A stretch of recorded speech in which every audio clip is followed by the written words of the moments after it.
오늘 주일에 주시는 하나님의 말씀은 구약성경 사무엘상 17장 8절부터 11절까지 말씀입니다. 오늘 나에게 다가오는 도전과 응전의 자세라는 제목으로 은혜 나누고자 합니다. 본문은 간단히 젊은 영웅 다윗이 블레셋의 거인 골리앗과 전투에서 극적으로 승리하게 되는 것을 보여줍니다. 오늘 이 이야기를 통해 오늘 우리에게도 거대한 골리앗과 같은 어려움이 다가오면 골리앗에 대한 도전과 응전에 대한 함축적인 교훈은 무엇일까요?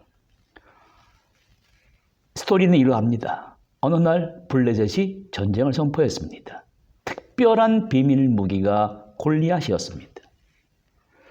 당시에 이 거인인 골리앗은 너무나 강했고 당시에 골리앗과 싸워서 살아남은 자가 없었습니다. 또 아이러니한 것은 블레셋은 처음부터 전쟁을 시작한 것이 아니라 40일 동안 전쟁의 심리전, 기선을 제압하기 위해 이러한 작전을 폈습니다. 너희 용사 중에 가장 뛰어난 병사를 내게 보내 싸우게 하고 그 용사가 이기면 우리가 너희의 노예가 되고 내가 이기면 너희는 우리의 노예가 되게 하자. 아무도 대답할 수 없었고 움직이지를 하지 않았습니다. 골리앗의 외침에 겁을 먹은 이스라엘 병사들의 마음과 정신은 더욱 두렵고 움츠러들었습니다. 특별히 이스라엘의 하나님을 못 얻겠습니다. 너희의 하나님은 너희를 구원할 수 없다. 마치 그 눈빛은 이스라엘 병사들을 모두 집어 삼킬 것처럼 보였습니다. 그 특이한 비웃는 웃음소리가 거대한 두 언덕 사이에 마른 엘라 계곡으로 40일 동안 메아리쳐 울렸습니다. 이스라엘 병사들에게 골리앗은 상대할 수 없는 괴물로 보였고 공포로 얼어붙어 있었습니다. 사람들은 자신이 풀 수 없고 상대할 수 없는 문제를 바라보면 그 순간 마음과 정신의 창인 눈기가 풀리고 흐리멍텅해지며 창백해지고 죽을 지경이 됩니다. 왜 이러한 일이 사람들에게 일어날까요? 사람의 의식에 확실한 지배가 쇠퇴하기 시작하면 이 사람의 이 내면의 세계에서는 혼돈과 무질서의 상태가 된다는 거예요. 개인의 한 의식 안에 벌어지는 그 정신이 벌어지는데 그 정신은 정신의 요소를 이루고 있는 요소들의 투쟁입니다. 특히 신앙인에게는 영적인 진리와 정신적인 식별력 사이에 괴리가 일어납니다. 이러한 영적으로 정신적으로 기반이 되는 것이 무엇인지 모르고 살아가게 될 때 사람 마음속에 무의식의 잠재력이 커지면서 그 사람의 정신을 주도하게 됩니다. 두려움이 그를 압도하고 그동안 쌓아올린 영원한 이미지 대신에 자신이 세워놓은 그릇된 환상의 목표들이 그 사람을 자극해요. 지금 엘라 골짜기에 울려 퍼지는 골리앗의 거짓된 웃음소리가 하나님의 백성을 사로잡으며 그가 하나님의 백성이라는 존재를 망각하게 만들어 버립니다. 성경에는 나타나 있지 않지만 이스라엘 백성들의 숨겨진 마음에 보입니다. 이제 우리는 저 골리앗에 의해 영적으로, 정신적으로, 육체적으로 참패를 당하게 되는 바로 이때 그들은 알았습니다. 누군가가 나타나서 우리들을 구해해 줘야 되는데 그들은 마음속으로 떨면서 빌고 있었습니다. 그 존재가 누구일까요? 하나님께서는 계획을 하셨습니다. 바로 다윗이 등장합니다. 이새의 막내 아들로서 다윗의 형들은 이스라엘 왕 사울의 군대 병사였습니다. 하루는 아버지 이새의 명령에 따라 다윗의 형들에게 도시락을 전해주는 일을 하게 되었습니다. 그 양측이 대치하는 상황을 보았습니다. 동시에 두 가지 모습을 보았습니다. 거인 골리앗을 보았고 동시에 겁에 질려 있는 이스라엘 군대의 모습을 보았습니다. 해결 방법이 무엇인지를 몰랐어요. 우리도 이해가 아닙니다. 우리의 삶 속에 살아가다가 예기치 않은 방해물이 나타나서 우리를 힘들어 버리게 만들어요. 그 전에 세워놓은 모든 이미지들이 다 망각의 늪으로 사라져 버리게 됩니다. 성경은 여기서 식별력 있는 사람 다윗을 보여줍니다. 다윗의 말을 들어보십시오. 두려워하지 마십시오. 블레셋 사람이 누구이기에 하나님의 군대를 모욕할 수 있겠습니까? 제가 대신 싸우겠습니다. 사울 왕은 골리앗을 능가하는 다윗의 당찬 기세 앞에 탐복을 합니다. 자기의 갑옷을 주었어요. 그러나 너무 크고 무거워서 걸음조차 걸을 수 없었습니다. 다윗은 이것이 필요 없었습니다. 지금 사울 왕과 다윗의 대화 속에는 군대의 조직과 힘, 말과 병거의 숫자가 전쟁의 승패에 중요한 요소이지만 그 전에 더 중요한 요소는 바로 그 사람의 마음과 정신입니다. 골리앗이 던진 거짓된 엄포에 짓눌려 벌벌 떠는 사람들을 보세요. 하나님은 바로 사람의 그 마음과 정신을 강하게 하십니다. 그러나 인간은 자체의 마음과 정신에 나타난 갈등은 절대로 해소할 수 없는 그러한 성격을 가지고 있습니다. 사람의 마음속에 일어난 갈등이란 서로 반대하는 것들이에요. 서로가 싸웁니다. 서로 숨을 헐떡이며 쓰러질 때까지 계속됩니다. 거기서 어떠한 결과가 나올 것인지 예측하는 것은 불가능합니다. 그러므로 나에게 다가오는 두려움의 요소들을 결합하고 분석하고 대처해서 용기로 바꿀 수 있는 사람은 정신을 초월하는 신비적이요 영적인 존재라 할 수 있습니다. 다윗을 보십시오. 내가 골리앗과 싸우겠다. 나를 사자와 곰의 발톱에서 건져내 주신 하나님이 바로 저 골리앗에게서도 건져낼 줄 믿습니다. 지금 두려움과 갈등을 하나님이 주시는 용기로 바꾼 다윗은 나름대로 쌓은 전투태세를 가지고 골리앗에게 한 발 한 발 다가갔습니다. 본문에는 기록되어 있지 않습니다만 지금 이스라엘은 떨고 있지만 블레셋은 과거에 삼손이라는 인물에게 패한 충격으로 오히려 이스라엘을 두려워하고 40일 동안 말만 하는 거예요. 그러나 전쟁의 상대인 이스라엘은 블레셋의 골리앗과 군사력을 보고 오히려 떨고 있는 것이 그 약한 심리가 블레셋의 사람들에게 걸려들었습니다. 영국의 역사학자 토인비는 A Study of History라는 책에서 이러한 얘기를 합니다. 인류의 역사를 도전과 응전, Challenge and Response의 과정으로 봤는데 어떠한 도전에 효과적으로 실패하든 성공하든 도전했던 민족이나 문명은 살아남았지만 그렇지 못한 약한 문명은 소멸했다는 거예요. 골리앗을 보십시오. 전쟁은 여호와께 속한 것이다. 여호와께서 항상 전쟁에 계신다. 자신의 무기인 슬링샷에 매끄러운 돌 5개를 골랐습니다. 골리앗 쪽으로 걸어갔습니다. 골리앗도 다윗을 내려보고 작은 소년이라 비웃었습니다. 그러나 다윗은 힘이 세거나 칼과 창이 많다고 해서 구원을 얻는 것이 아니라 구원하시는 분은 하나님이시다.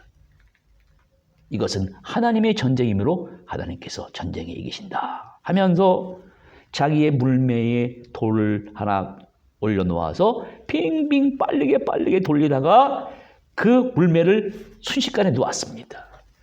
작은 돌멩이였지만 손살같이 날아가서 골리앗의 두 눈 사이에 확 박혔습니다. 골리앗의 웃음소리가 멈추고 비틀거리고 휘청거리다가 쓰러져 죽었습니다. 이스라엘을 구원해 주셨습니다. 다윗은 영웅이 됐습니다. 오늘 살아계셔서 함께 하시는 우리 하나님은 어떤 하나님이십니까? 인간은 여기서 하나님이란 어떤 분이신가? 그 생각과 정의들은 수천 년 동안에 변화무쌍하게 변화하는 모습을 보여왔습니다. 성경은 우리에게 묻습니다. 당신에게 닥친 위기와 세상을 두려워하면서 동시에 모든 것이 다 파괴로 끝나기를 원하십니까? 아니면 성경을 통해 새로운 도전과 응전의 모험을 감행하시겠습니까? 구약의 메시지가 전하는 말씀은 오랜 세월이 지나고 나서 또 다른 다윗과 같은 영웅을 보내셔서 그들을 위하여 싸우시게 하는 이야기에서 완성됩니다. 그 영웅은 예수 그리스도십니다. 이 예수 그리스도가 싸우실 전투는 세상에 찾아볼 수 없었던 가장 큰 전투입니다. 바로 그 예수 그리스도는 우리가 감당할 수 없고 넘어뜨리고 쓰러뜨려서 결박시켜버리는 가장 큰 대적인 마귀와 대적해 어떠한 도전과 응전을 하셨을까요? 사람이 감당할 수 없는 가장 큰 대적은 누구입니까? 바로 거짓의 아비인 거짓된 나 죄입니다. 사탄이 위장하여 나를 시험해요. 사람은 누구나 시험과는 상관없이 살아갈 수 없습니다. 그러나 일단 거기에 걸려들게 되면 후회합니다. 사람의 내면에 숨겨진 불만족의 결핍에서 비롯되는 욕망의 불을 지르게 하고 거기에 사로잡히게 합니다. 사도 야고보는 야고보서 1장 12절 18절에 사람이 시험을 당하는 것은 하나님이 하시는 것이 아니라 사람이 자기 욕심에 이끌려 자기 꾀임에 빠지기 때문이라는 거예요. 하나님이 우리에게 주신 모든 것들은 아름다운 것들입니다. 성과 욕구와 식욕과 지혜와 행복 그 자체로서는 악한 것이 없습니다. 그러나 충분히 소유하지 못하거나 중독되지 못함으로 스스로 열등감에 빠져요. 스스로 욕심에 사로잡히게 되어 스스로 유혹에 넘어갑니다. 이처럼 욕심은 아름다운 것들을 아름답지 못하게 만듭니다. 잘못된 꿈을 갖게 합니다.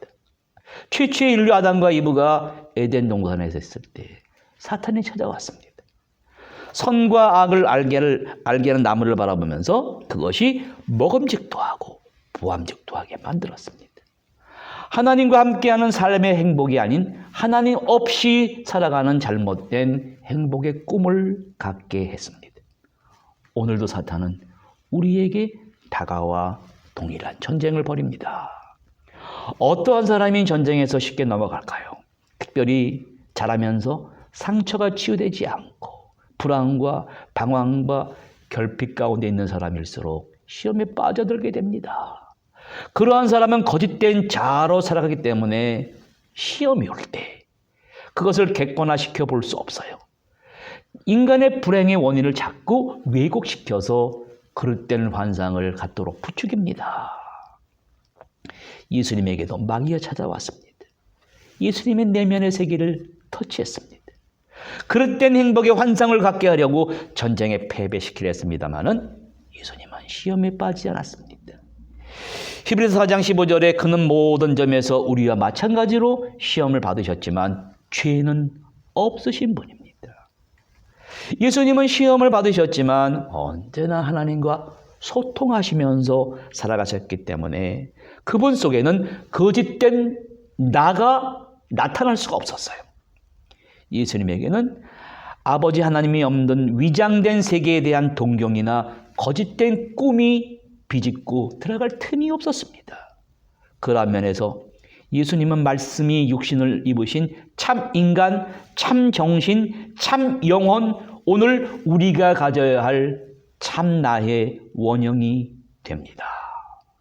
우리가 이길 수 없는 거짓된 환영의 자, 거짓의 아비인 죄를 지시고 십자가에 대속하시고 우리를 싸워 이겨주셨습니다. 공생의 기간 동안 예수님을 바라보고 예수님의 형제인 사도 야고보는 이렇게 말합니다. 시험을 견디어내는 사람은 복이 있다라는 거예요. 그 사람은 그의 참됨이 입증되어서 생명의 면류관을 받는다는 말을 합니다. 그러면 시험 속에는 전부 우리를 파멸로 빠지게 하는 것이 전부라면 우리의 희망이 없습니다. 그러나 시험에는 긍정적인 면이 있는데 두려움과 상처와 갈등을 분석하고 그것을 융합하고 성찰하고 그 역경들을 딛고 일어서는 것입니다. 우리 주님께서 공생의 기간 동안에 바로 인간의 몸과 정신과 영혼의 성스러운 융합의 모습을 보여주셨습니다. 그러나 바리새인들과 서기관과 제사장들은 시험을 이기지 못해요. 자기 욕심에 넘어갑니다. 거짓의 아비에게 속아 인격이 분열되는 모습을 봅니다. 그러나 주님은 모함과 역경과 고난과 죽기까지 십자가에 돌아가시는 모습을 보여주셔요. 마지막으로 육체의 분리가 십자가를 통해 주님은 영과 정신과 육체를 융합하시고 참 인간의 원형을 보여주시며 승리하셨습니다. 우리는 우리 영혼과 결합하는 정신, 즉 일종의 영혼으로 향하는 창문을 열고 살아야 합니다. 사도 바울이 그 육체와 정신과 영혼의 융합의 선포를 이렇게 합니다. 갈라디아서 2장 20절에 내가 그리스도와 함께 십자가에 못 박혔나니 그런즉 이제는 내가 사는 것이 아니에요. 오직 내 안에 그리스도께서 사시는 것이라. 이제 내가 육체 가운데 사는 것은 나를 사랑하사 나를 위하여 자신을 버리신 하나님의 아들을 믿는 믿음 안에서 사는 것이라. 그리스도인에게 다가오는 전쟁에서 패하지 않고 승리하는 방법을 이렇게 알려줍니다. 도전과 응전의 방법이 바로 여기 있습니다. 예수님께서는 우리에게 이렇게 기도하라는 거예요. 시험에 들지 않게 아프시고 악에서 구해달라는 거예요. 우리가 시험과 상관없이 살 수 없다는 것을 깊이 아십니다. 그래서 시험과 상관없이 살도록 기도하라 하지 아니하시고 시험에 들지 않게 기도하라고 하셨습니다. 시험으로 인해 악에 빠지지 않는 사람, 오히려 온전한 사람으로 되어갈 수 있습니다. 우리가 당하는 시험에는 우리의 몸과 정신과 영의 융합을 이룰 수 있는 승리가 담겨져 있습니다. 오늘 나에게 남아있는 삶의 가장 큰 전투인 도전과 응전이란 나를 더 이상 무의미한 거짓된 나에게 넘겨주지 않는 것입니다. 다윗은 골리앗에게 자신을 넘겨주지 않고 승리했습니다. 주님은 우리 자신이 더 이상 무의미한 일에 넘겨주려고 사탄으로 위장하여 찾아오는 거짓된 나에게 넘겨주는 일을 막아주십니다. 그리고 여러분의 영과 정신, 육이 융합되는 삶 속에서 새로운 도전과 응전을 통해 하나님께서는 오늘 나를 향하신 참 나의 원형의 모습을 찾으시기를 원하십니다. 그러한 하나님의 심오한 축복의 세계를 경험하시기 바랍니다.